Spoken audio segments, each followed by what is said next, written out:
আসসালামু আলাইকুম রহমতুল্লাহ। আজকে একটা ইন্টারেস্টিং ভিডিও নিয়ে আপনাদের সামনে হাজির হয়েছি। ভিডিওটি সমাজে কিছু মানুষের জন্য আমি বলবো যে চোখ খুলে দেওয়া ভিডিও। এটা দেখে যদি কারোর চোখ খুলে তাহলে খুবই ভালো। যার চোখ খুলবে না আসলে তার দুনিয়াতে খুলবে না, তার কবরের মাটি ছাড়া তার চোখ খোলার আর কোনো জায়গা নাই। ভিডিওটা শেষ পর্যন্ত দেখবেন। আসেন শুনি কি বলে। সে আমাকে বিয়ের প্রলোভন দেখায় আমার সংসার, স্বামী, সংসার, বাচ্চা থেকে আলাদা করতে। বিয়ের প্রলোভন দেখায় সংসার, স্বামী, 3 বাচ্চার মা, সংসার, স্বামী রেখা আরেকজনের হাত ধরে চলে গেছে। আচ্ছা শুনেন তারপর কি হয়। আসসালামু ওয়ালাইকুম আলাইকুম। আসসালাম। সালামে জবাব দিন ভাই। ওয়ালাইকুম আসসালাম। খুব গুণধর কাজ করছেন না, তার সালামের জবাব দেওয়া তো ওয়াজিব। আসেন একটু সালামের জবাব দিই। ওয়ালাইকুম আসসালাম। আমার নাম ফারহান আক্তার জয়া। আমি বিগত 2 দিন ধরে লাইভে আসতেছি একটা বিচারের কারণে। লাইভে এসে উনি বিচার চাইতেছেন। আচ্ছা কি বিচার আগে শুনি দাঁড়া। আমি সবার কাছ থেকে বিচার চাই। সবার কাছ থেকে বিচার চাই মানে বিচারক বা জাস্টিস মানে আইন আদালতের কোনো প্রয়োজন নেই, আপনারা একটু বিচার করে দেন এবং দেখেন আসলে বিচার করা যায় কিনা। আমি ইতালি মনফালকুন শহরে থাকি। ও ইটালি প্রবাসী, মানে ইটালিতে থাকেন, বাংলাদেশে না। বাঙালি তো, মানে ইটালি বাঙালি আর কি। আমার একজনের সাথে সম্পর্ক ছিল, সেও মনফালকুন শহরে থাকে। তার বাবার নাম ওসমান গনি, তার দ্বিতীয় ছেলের নাম অপি শেখ গনি। তার সাথে আমার 1 বছর ধরে সম্পর্ক ছিল, কিন্তু এখন সে আমাকে বলতেছে বিয়ে করবে না। আমি 3 বাচ্চার মা। ওয়াও, আমি 3 বাচ্চার মা, আমার সাথে সম্পর্ক ছিল। বাহ, বহুগামিতা হয় না। 12 ব্যাটারিজ, দিস ইজ 12 ব্যাটারি। সে আমাকে বিয়ের প্রলোভন দেখায় আমার সংসার, স্বামী, সংসার, বাচ্চা থেকে আলাদা করতে। এখন সে আমাকে বলতেছে বিয়ে করবে না। এখন আমি তার বিচার চাই। তার দেশের বাড়ি হচ্ছে, তার নানু বাড়ি যেটা ভৈরব, মান্দাবাজ, ফারখান্দি। তার বাবার বাড়ি হচ্ছে নরসিংদী নরসিংদী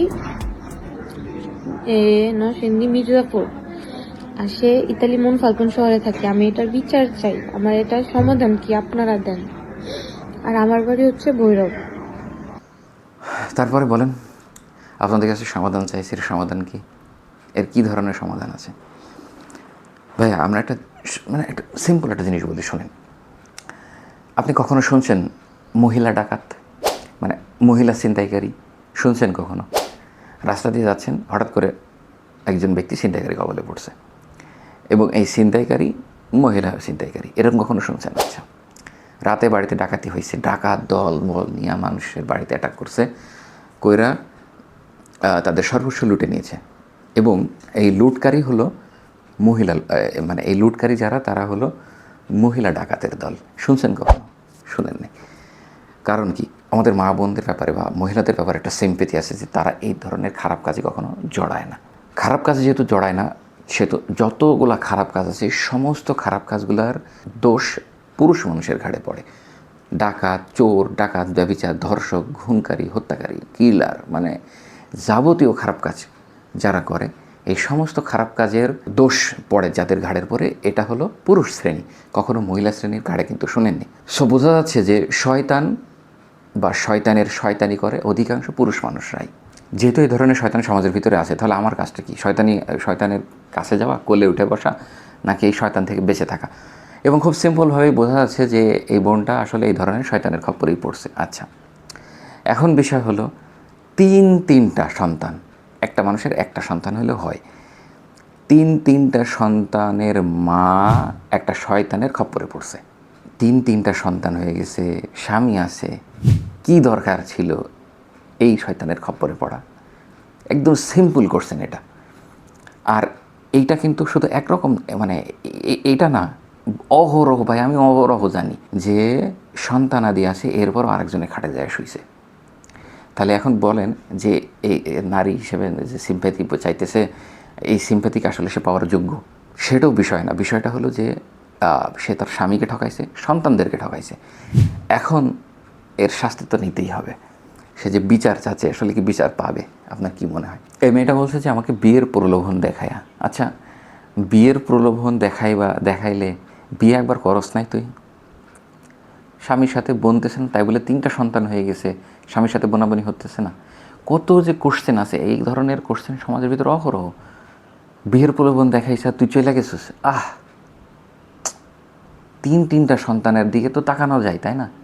মানে এটা কোন ধরনের কোয়ালিটির মানুষ? আবার এই ধরনের মেয়েদেরকে কিন্তু সাপোর্ট করবে অনেক নারী আছে, কিন্তু এই ধরনের মেয়েদেরকে সাপোর্ট করবে। এরাই এসে সে নারীবাদী হয়ে যাবে, এরাই এসে বলে পুরুষ শাসিত সমাজে আসলে নারীদের কোনো অধিকার নেই, নারীরা আসলে বঞ্চনার শিকার, নারীরা আসলে ঘরের ভিতরে পুরুষের দ্বারা ধর্ষণের শিকার, স্বামীর দ্বারা ধর্ষণের শিকার।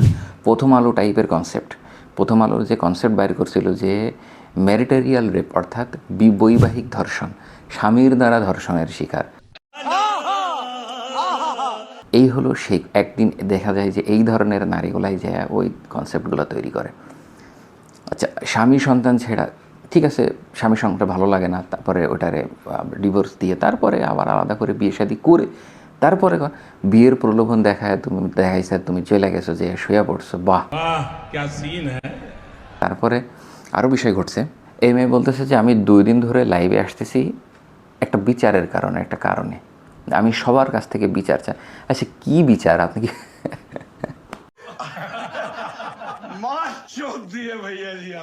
আল্লাহ তাআলা পুরুষদের তুলনায় নারীদের ব্রেন যেটা, এটা একটু কম দিয়েছেন, এটা মানতে হবে ভাই, এটা যত বলে না কেন। হ্যাঁ, অনেক আমার মা বোনরা আছেন যারা খুব জ্ঞান রাখেন, পড়াশোনা করেন, তাদের স্টাডি লেভেল অনেক হাই, ঠিক আছে। কিন্তু এই মেয়েটা দেখে যতটুকু বোঝা যাচ্ছে যে মানে তার লেখাপড়ার জ্ঞান থেকে শুরু করে এমনি নর্মাল লেখাপড়া বাদে যে ইন্টারনাল জ্ঞান থাকে মানুষের, জ্ঞানটা অনেক কম, যার কারণে আচ্ছা মানুষের কাছে কেন বিচার চাচ্ছে? এই কারণে, জ্ঞানহীনতার কারণেই তো। আর এইটা হলো সর্বশেষ যে বিষয়টা আমি বলবো, যে এটা হলো প্রত্যেক বোনদের এটা শিক্ষা। ভাই বিশ্বাস করেন একবার আপনার বিয়ে হয়ে যাওয়ার পরে আপনার পিতাও আপনার দিকে আপন চোখে তাকাবে না।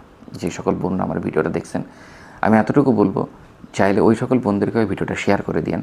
একবার বাড়ির বাইরে বের হওয়ার পরে নিজের পিতাও আর আপন মনে করে না। আর একজন আপনার দিকে লোলুপ দৃষ্টি দিয়েছে, বিশ্বাস করেন সে কিন্তু বুঝা গেছে আপনার চরিত্র কী, সে আপনারে উপভোগ করার জন্যেই বাইর করে নিয়ে আসছে, সে কখনো আপনার সাথে সংসার করবে না।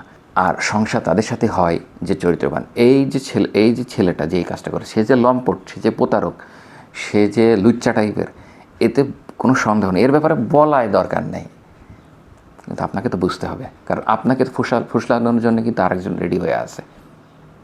আপনাকে বলবে হ্যাঁ তুমি আসো, তোমাকে বিয়ে করবো, কত বড়ো আস্পর্ধা, তোমার স্বামী তোমার সাথে এরকম খারাপ ব্যবহার করে।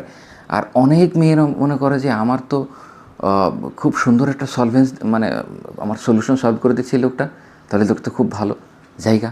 अबे साले तभी मेरा माफ करना, गुस्से में इधर उधर निकल जाता हूँ। একবার যদি কেউ শারীরিক সম্পর্ক করে, এরপরে তার চাহিদা এমনি জায়গা, কারণ সব কিছু আল্লাহ তাআলা গোপন বিষয়কে সব কিছু গোপন রাখছেন, এবং গোপন বিষয়ের ভিতরে অনেক কিছু রাখছেন যেটা গোপনটা প্রকাশ হওয়ার পরে এটার আর কোনো দাম থাকে না। বিশেষ করে দুনিয়াতে, আখিরাতের কথা বাদ দিলাম, এটার কোনো দাম থাকে না। সো একবার যদি আপনি প্রকাশিত হয়ে যান, আপনার দাম মাটির সাথে মিশে যাবে, একমাত্র স্বামী ছাড়া এটা কেউ দাম দিবে না। আর চ্যালেঞ্জ এই জন্যে বোনদেরকে বলবো, বিশ্বাস করেন।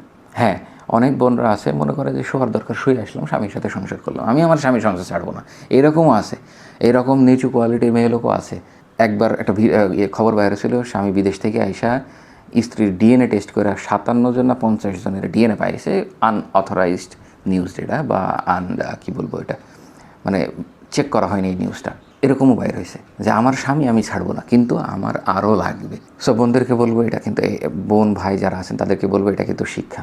আরেকটা বিষয় বলে দিই, লাস্ট কথা, যে ভাইটা এই কাজটা করছেন, বিশ্বাস করেন যদি আপনি এই বোনটার সাথে জেনায় লিপ্ত হয়ে থাকেন এবং তওবা না করে দুনিয়া থেকে, তওবা করে কি দুনিয়াতে আপনি টের পাইবেন, এই মেয়েটার অভিশাপ তো যাইবেই আপনার উপরে, 2 জেনার গোনা, 3 লম্পট চরিত্রহীন হওয়ার কারণে জীবনে নানা গোনা আপনাকে মৃত্যু পর্যন্ত তাড়িয়ে নিয়ে বেড়াবে।